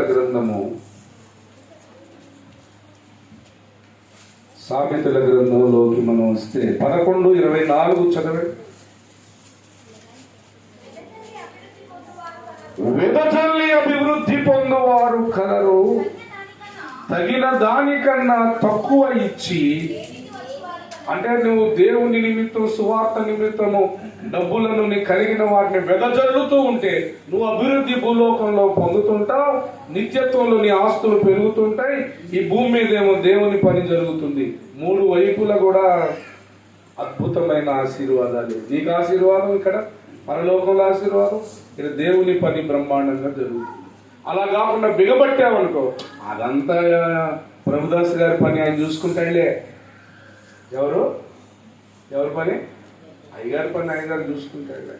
మనం మాత్రం బిల్డింగ్ కట్టుకున్నాం, కారు కారు కొనుక్కున్నాం, అమ్మాయికి నగలు చేయించుకున్నాం, ఏదేదో ఉంచుకొని మనం ఈ లోకంలో ఆస్తులు కూడబెట్టుకుంటుంటే పిల్లరా మనం ఏమవుతాం అన్నమాట? పరలోకంలో ఏమవుతాం? పేదవారము. అలా కాకుండా మన శక్తి కలిగిన కొలది వెదజల్లే మనసు. కొరింథీయులకు రాసిన 2వ పత్రిక 8వ అధ్యాయంలో మాసిదోనియా పట్టణంలో అక్కడ ఉన్న సంఘాలకు దేవుడు ఒక కృపనిచ్చాడట. చదవండి, తొందరగా ముగించేసుకుందాం, టైం అయిపోతుంది. సహోదరులారా, మాసిదోనియా సంఘమునకు అనుగ్రహింపబడిన దేవుని కృపను గూర్చి నీకు తెలియజేయుచున్నాను. ఎలాగనగా వారు బహుశ్రమ వలన పరీక్షింపబడగా అత్యధికంగా సంతోషించిరి, మరియు వారు నిరుపేదలైనను వారి దాతృత్వము. నిరుపేదలంటే అర్థం ఏంటండి? కొన్ని పేదలంటే అర్థం ఏంటి? మరి నిరుపేదలంటే కొద్దిగా ఉన్నోళ్ళనా?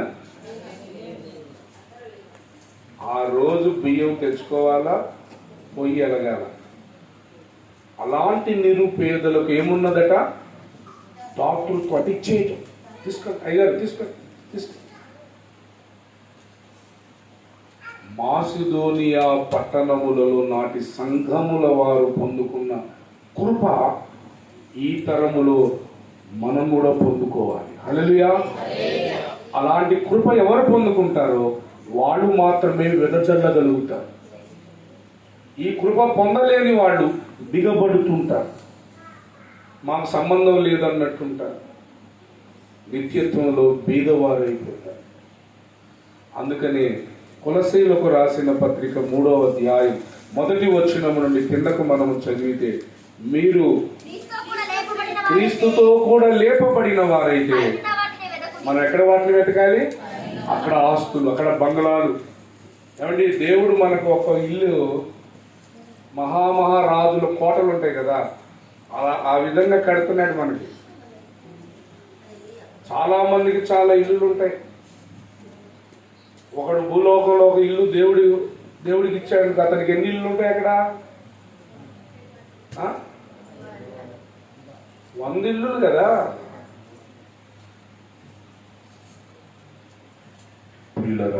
మాసిదోనియా పట్టణముల వారు పొందుకున్న కృప ఈ సంఘం కూడా పొందుకోవాలి.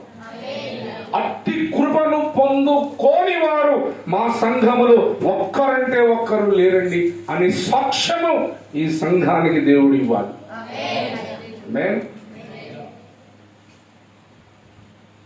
పిల్లరా, ఆ కృప, పౌలు పొందుకున్న కృప, క్రీస్తు అనుగ్రహించే ఈ కృప, మాసిదోనియా పట్టణముల వారు పొందుకున్న కృప, పొట్టి చెక్కయ్య పొందుకున్న కృప, ఆదిమ అపోస్తుల కాలములో వాళ్ళు ఏం చేశారట? చరాస్థిర ఆస్తులు తీసుకొచ్చి, అపోస్తుల కార్యాలు 4వ అధ్యాయం 30వ వచనం నుంచి కింద జరిగితే చరాస్థిర ఆస్తులన్నీ తీసుకొచ్చి ఎక్కడిచ్చారు? పిచ్చోళ్ళ తెలివితేటలు లేవా? అమాయకుల? విజ్ఞానులు వాళ్ళు, ముందు చూపు కలిగిన వాళ్ళు, నిత్యత్వంలో తమ ఆస్తులను పెంచుకోవటానికి, 100 రెట్ల ఫలాలు పొందుకోవటానికి మొత్తం గుంపగొత్తగా తెచ్చి పాదాలు, అపోస్తుల పాదాలు యుద్ధం పెట్టేశారు. ఈ దినాన నేను ముగిస్తున్నాను. మనం మొదట్లో ఏం చెప్పుకున్నాం? ఏ కార్యమైనా దేవునిది ప్రారంభంలో ఎలా ఉంటది? ముగింపులోకి వచ్చేటప్పటికి బ్రహ్మాండం అవుతుంది. అలాగే నీ విశ్వాస జీవితంలో కూడా దేవునికి ఇచ్చి దేవుని యందును, ఆ దేవుని యందు ధనవంతులు అవటం అనేది ఆ ధనవంతుడి గురించి చెప్పిన ఉపమానంలో చెప్పాడు. ఆ వచనం చూడండి, ముగించేసుకుందాం. లూకాసు వార్త 12వ అధ్యాయం. మీ అందరికీ తెలుసు, నా ప్రాణమా తినుము త్రాగము సూచించిన ఊరికి కథ చెప్పుకుంటాడు కదా. ఆఖరికి వచ్చి 21వ వచనం చదవండి. 12, 21 చదువు. అంటే ఇప్పుడు మనం ఎవరి ఏళ్ళ ధనవంతులు అవ్వాలి? అందరు చెప్పాలి. ఎవరి ఏళ్ళ? ఆ ఆశ మీకుందా? ఉంది అండి. ఇప్పుడు మనం ఏం పొందుకోవాలి? మాసిదోనియా పట్టణములోని దేవుని సంఘముల వారు పొందుకున్న ప్రత్యేకమైన కృప వ్యక్తిగతంగా మనలో ప్రతి ఒక్కరు పొందుకోవాలి. అక్క వాక్యం విన్నావుగా? ఇచ్చే అంటే నువ్వు చెప్తే ఎవరివ్వడు, పాస్టర్ గారు చెప్తే ఎవరివ్వరు. ఎప్పుడు ఇవ్వగలుగుతావు చెప్పనా? ఈ కృప మాసిదోనియులు పొందుకున్నట్టు నువ్వు పొందుకోవాలి. ఒకరు చెప్పాల్సిన అవసరం లేదు. భర్త భార్యను ఇన్సిస్ట్ చేయాల్సిన అవసరం లేదు. భార్య ఏమండి ఏమండి ఏమండి ఏమండి ఏమండి ఊరికే నస, ఏంటి నస అంటాడు భర్త. ఈ నసల అవసరంలో ఆ కృప పొందుకుంటే, ఆ ప్రత్యక్షత పౌలు పొందుకున్నాడు. ఏవేవి నాకు లాభకరంలో నష్టంగా ఎంచుకుంటాం, దేవునికి ఇచ్చేస్తాడు. వీళ్ళరా, ఆ కృప పొందుకున్నవాడు, పౌలు పొందుకున్న ప్రత్యక్షతలు పొందుకున్నవాడు, ఆ మొదటి శతాబ్దపు శిష్యులు అపోస్తులు పొందుకున్న ఆ ప్రత్యక్షతలు పొందుకున్న వాళ్ళు ఏమవుతారు? దేవుని యందు చెప్పండి, ముగించేస్తుంది కదా. దేవుని యందు మీ అందరికి ఆశ ఉందా? దేవుని యందు ధనవంతులు అవ్వాలని ఉందా లేదా? ఉన్నోడు చేయొద్దండి గట్టిగా పైకి. హల్లెలూయా. అలా అవ్వాలంటే ఇప్పుడు మీకు ఏం కావాలి? మాసిదోనీయులు పొందుకున్న కృప దేవుని దగ్గర నువ్వు అడిగి పొందుకోవాలి. పౌలు పొందుకున్న ప్రత్యక్షతను నువ్వు అడిగి పొందుకోవాలి. మొదటి శతాబ్దంలో ఉన్న అపోస్తులు, నిజమైన శిష్యులు పొందుకున్న ప్రత్యక్షతలు అవి దేవుడు నీకు కూడా ఇవ్వాలి. అవి నీకు ఇవ్వనంత కాలం నువ్వు ఒక లోభిగా ఉంటావు సంఘంలో. ఆ కృప, ఆ ప్రత్యక్షతను పొందుకోనంత కాలం నీ జీవితంలో ఎప్పటికీ దేవుని యందు నువ్వు ధనవంతురాలు కాలేవు. కాబట్టి ఇక నేను ముగింపులో మాట చెప్తున్నాను. ప్రారంభంలో మనం అందరము ఏదో కొద్దిగా నామినల్గా నలుగురితో నారాయణ అన్నట్టు ఇస్తూ ఉంటాం. అదేంటి ప్రారంభం. కానీ దేవుని కార్యాలు ముగింపులు ఎలా ఉంటాయి? ఒరే బాబోయ్, అల్పంగా ఉంటాయా? బ్రహ్మాండం అయిపోతాయి కదా. అది ఫస్ట్ నుంచి చెప్పుకుంటూ వస్తున్నా కదా. కాబట్టి ఇప్పుడు నువ్వు దేవుని సంఘానికి వచ్చిన కాడి నుంచి నీ కార్యాలు ప్రారంభంలో ఇచ్చుట అనే అంశం తీసుకుంటే నీ యొక్క కార్యాలు ఎలా ఉన్నాయి? ఇప్పుడు అల్పంగానే ఉన్నాయి.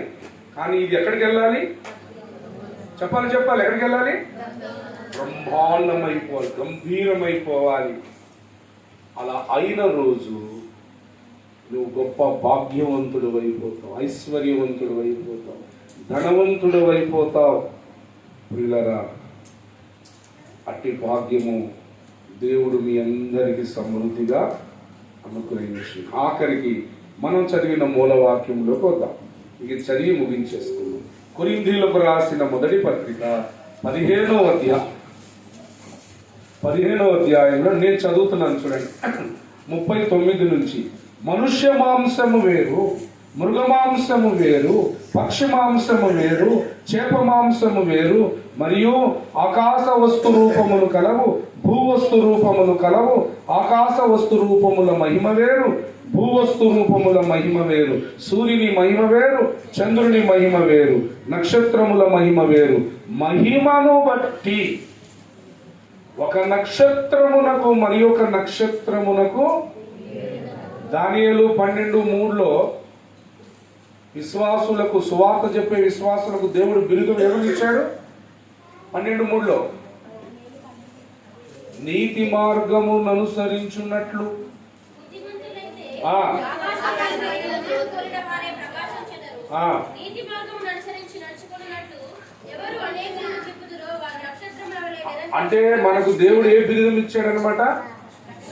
ఈ నక్షత్రాలకు ఒకళ్ళ మహిమకి ఇంకో మహిమకి ఏమున్నది అంటున్నాడు?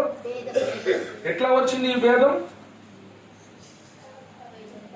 ఈ భూమి మీద జీవించి ఉన్న కాలంలో ఈ విశ్వాసేమో ప్రత్యక్షతను పొందుకుంది, ఆ విశ్వాసకి ప్రత్యక్షతలు లేవు. ఈ విశ్వాసేమో మాసిదోనియా సంఘస్థులు పొందుకున్న కృపను పొందుకుంది, ఆ విశ్వాసేమో పొందుకోలేదు. ఏమండి? దాని ద్వారా ఏమో ఏర్పడిపోయిందంటే డిఫరెన్సెస్ ఏర్పడిపోయింది, మహిమ అంతస్తులు ఏర్పడిపోయింది. కాబట్టి మనమైతే ఈ సంఘంలో ఉన్న ప్రతి ఒక్కరూ ఏం పొందుకోవాలి చెప్పండి? మాసిదోనియా పట్టణముల వారు పొందుకున్న దేవుని కృప, పొట్టి చెక్కయ్య పొందుకున్న కృప, అకుల ప్రిస్కిల్లలు పొందుకున్న కృప. వాళ్ళ ఆస్తులు కాదు, ప్రాణమే దేవునికి ఇచ్చేయబోయారు. ప్రాణం ఎక్కువ, ఆస్తి ఎక్కువ. వినేహాసు, ప్రాణం ఎక్కువ, ఆస్తి ఎక్కువ. ఆ ఎక్కువ ఇండికేట్ చేస్తున్నప్పుడు ఇక ఆస్తి ఒక లెక్క, డబ్బు ఒక లెక్క. పిల్లరా, మొన్న జరిగిన మా చర్చిలో అవుట్ రీచ్ మీటింగ్స్ లో టైటిల్ నేమ్ ఏం పెట్టాను తెలుసండి? ఏం పెట్టాను తెలుసా టైటిల్ నేమ్? ఆ మీటింగ్స్ కి టైటిల్ నేమ్ తెగిద్దాం మన దర్శన నెరవేర్పునకై. సంఘంలో అందరూ తెగించారు, స్థాయికి మించి కమిట్మెంట్లు ఇచ్చారు. మాస్టర్ గారు ఉన్నారు కదా, వారిలో ఒక కుటుంబం జరిగిన సంఘటన చెప్తున్నాను. అందరు కమిట్మెంట్లు ఇస్తుంటే ఆ అమ్మాయి నా కోడలే, మా అన్నయ్య గారి కోడలు, నా కోడలే వచ్చి నేను 3 లక్షలు ఇస్తున్నాను అంటుంది. నాకు కళ్ళు బయర్లు గమ్మింది. ఎందుకు తెలుసా? వాళ్ళ ఇంట్లో ఇప్పుడు రైస్ బ్యాగ్ లేదు. వింటున్నారా? తన భర్త వచ్చి చెప్పాడు మళ్ళీ సాక్ష్యం అదే రోజు, మా ఇంట్లో అండి ఈ నెలకు తినటానికి ఒక రైస్ బ్యాగ్ లేదు మా ఇంట్లో. అమ్మాయిని పిలిచాను నేను. అమ్మా, ఆవేశంతో ఉద్రేకంతో అందరి ముందు నువ్వు కమిట్మెంట్ ఇచ్చేసావంటే, లేదు మామయ్య ఖచ్చితంగా నేను ఇస్తాను, 3 లక్షలు ఇస్తాను. ఎట్లా ఇస్తానో నాకు తెలియదు, ఇట్స్ మై కమిట్మెంట్. దేవుడు నాకు ఆ శక్తి ఇస్తాడు, నేను ఇచ్చేస్తాను. నేనే ఆశ్చర్యపోయాను.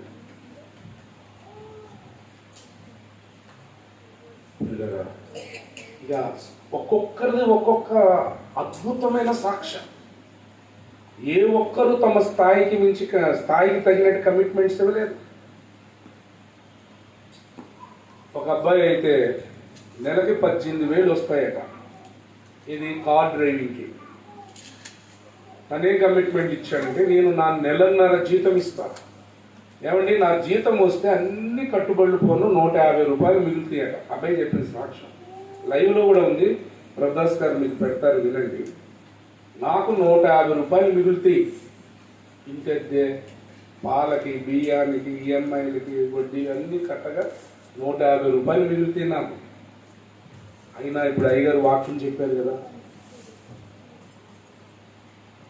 ఆ వాక్యాన్ని విన్నానండి, నేను వాక్యం నమ్ముతున్నానండి. అరుణ్ కుమార్ అయ్య గారు వాక్యం చెప్పారు అంతకుముందు, కమిట్మెంట్స్ ముందు. అంతకుముందు ఎంతోమంది సేవకులు చెప్పారు. జస్ట్ బిఫోర్ ఆయనది మెసేజ్ అయ్యగారు వాక్యం చెప్పారు, నేను నమ్ముతున్నాను. నాది నెలన్నర జీతం ఇచ్చేస్తానండి. ఎలా ఇస్తావయ్యా? ఏమో నాకు తెలియదు. I will give. ఏ విధము చేత నేను ఇచ్చేస్తాను. ఆశ్చర్యపోయి ఒకటిగా ఇలాంటి ప్రతిదీ కూడా అబ్నార్మల్, వాళ్ళ స్థాయికి శక్తికి మించి. ఒక విశ్వాసి లేచి నేను 5 లక్షలు ఇస్తాను. సరే, నాకు ఒళ్ళు గదరగొడిస్తుంది మీరు చెప్తుంది. మా పాస్టర్ అయితే ఏడ్చేస్తుంది, అది కూడా సాక్ష్యం ఉంది. ఏడుస్తూ మాట్లాడేసింది ఆయన. ఎందుకంటే వాళ్ళు ప్రతి ఒక్కరి ఆర్థిక పరిస్థితి నాకు తెలుసు. కాపరిగా వాక్యము వాళ్ళంతగా కదిలించింది. వీళ్ళరా, నేను అదే చెప్తున్నాను. ఓ పాస్టర్ గారు ఒత్తిడి చేస్తేనో, పక్కనున్న సీనియర్ బిలీవర్ నిన్ను ఒత్తిడి చేస్తేనో నువ్వు ఇవ్వటం కాదు. అసలు అది ఇవ్వటమే కాదు నా దృష్టిలో. పరిశుద్ధాత్ముడు నిన్ను ఒత్తిడి చేయాలి.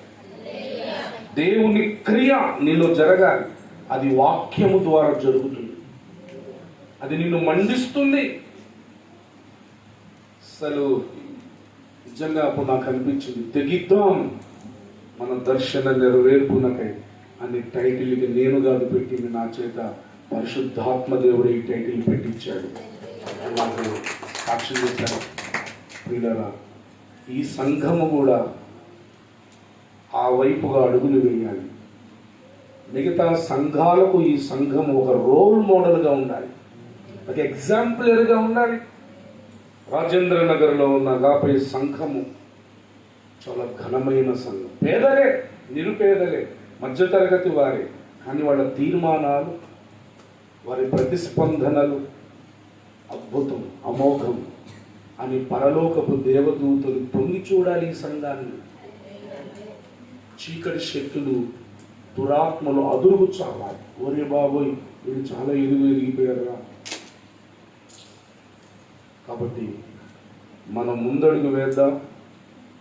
ఇక్కడ నువ్వు చేసే ప్రతి పనికి, ప్రతి ప్రతిజ్ఞకు, ప్రతి తీర్మానానికి, ప్రతి ముందంచకు పరలోకంలో నీకు బహుమానాలు, నీ ఆస్తులు పెరుగుతాయి. నీ మహిమ ఇతరుల మహిమ కంటే మించినదిగా ఉండాలని టార్గెట్ పెట్టుకుందాం. ఇప్పుడు చేస్తున్న భక్తి అంతా ఒక ఎత్తు. ఈ రోజు నుంచి మనం ముందు వరుసలో ముందుకు వెళదాం. దేవుడు అటువంటి మహిమైశ్వర్యములతో దేవుడు మనలను దీవించునో గాక. ఆమె రండి ప్రార్థన చేసుకుందాం. ప్రార్థన. పరిశుద్ధుడా, సర్వోన్నతుడా, మహోన్నతుడా, విత్తబడిన వాక్యం అనే విత్తనాలు అందరి హృదయ లోతుల్లో నాటండి, నీరు కట్టండి, ఫలింపచేయండి. ప్రభువా, నీ బిడ్డలతో మీరే మాట్లాడారు నాయనా. దీనుడను, అల్పుడను నన్ను నీ పాత్రగా వాడుకున్నందుకు స్తోత్రాలు. నిన్నటి వరకు ఈ సంఘం ఎలా ఉన్నదో ఇక నేటి నుంచి అలాగున ఉండదు అని నేను విశ్వసిస్తూ ఉన్నాను ప్రభువా. మాసిదోనియా పట్టణములోని నాటి సంఘములే, ఆదిమ అపోస్తలుల కాలము నాటి ఆ మొదటి శతాబ్దపు నిజమైన శిష్యుల వలె బగబగబగ మండుచున్నటువంటి అగ్ని వంటి పర్వతము వలె మండుచున్నటువంటి సంఘము వలె అన్నిటిలో ఈ సంఘాన్ని మీరు మండించబోతున్నందుకు స్తోత్రాలు, వృద్ధి కలిగించబోతున్నందుకు స్తోత్రాలు, క్షేమాభివృద్ధిలోనికి మీరు తీసుకుని వెళుతున్నందుకు స్తోత్రాలు. సంఘ కాపరిని కుటుంబాన్ని దీవించండి. చేరి వచ్చిన విశ్వాసాలను ఆశీర్వదించండి. విత్తబడిన వాక్యం అనే విత్తనాలు అందరి హృదయ లోతుల్లో నాటండి, నీరు కట్టండి, ఫలింపచేయండి. ఇప్పుడు నీ ట్రైన్ పట్టుకోవాలి ప్రభువా.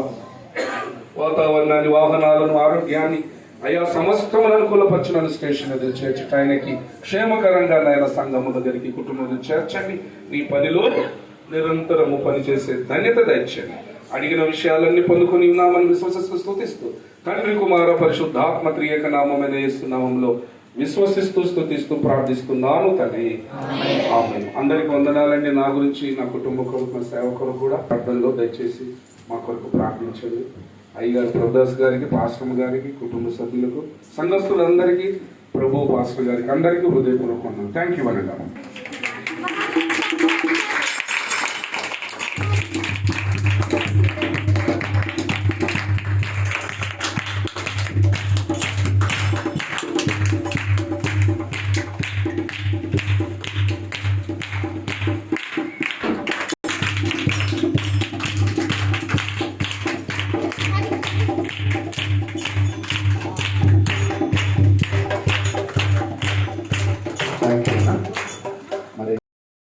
మళ్ళీ ప్రత్యేకమైన కూటాలు కూడా మన దైవజనులతో కలిగి ఉంటానికి ప్రార్థన చేసి సిద్ధపడదాం.